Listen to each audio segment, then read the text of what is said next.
হরে কৃষ্ণ, রাধে রাধে। আজ একটা সত্যি গুরুত্বপূর্ণ তথ্য আমরা জানার চেষ্টা করব। শ্রী গুরুদেবের পাদপদ্মে আশ্রয় নিয়ে গোবিন্দ ভজনার নির্দেশ দেওয়া হয়েছে শাস্ত্রে। তো আশ্রয় লইয়া ভজে তারে কৃষ্ণ নাহিতাজে, আর সব মরে অকারণ।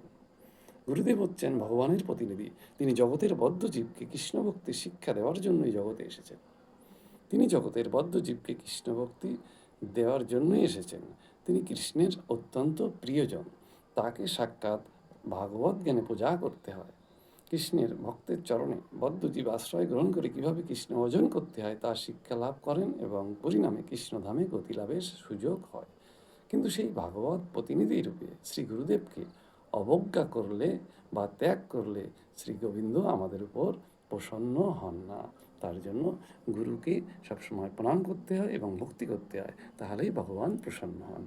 হরে কৃষ্ণ, রাধে রাধে, ভালো থাকবেন।